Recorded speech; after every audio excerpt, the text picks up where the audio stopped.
In this video, I am going to show you how to change theme or template of your Wix website. So let's see how we can do it. To change the template of our Wix website, at first we need to log into our Wix account dashboard. We cannot change the template of our Wix website directly, so the only solution is that we will create a new Wix website with the new template, and after that we will assign that website to our existing domain. So click on create new site from your Wix account dashboard.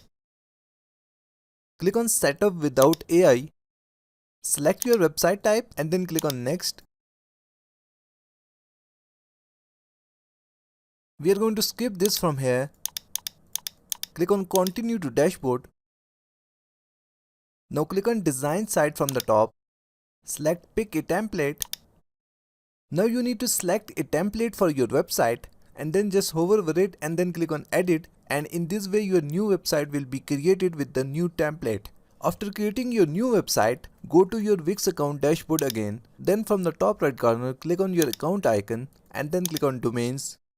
Next to your domain name, click on this three dots button and then click on Assign to a different site. Now select the new website that you have created and then click on Next. After that, click on Assign Site, and in this way your Wix website template will be changed. So that's it for today. Thanks for watching. Please like and subscribe.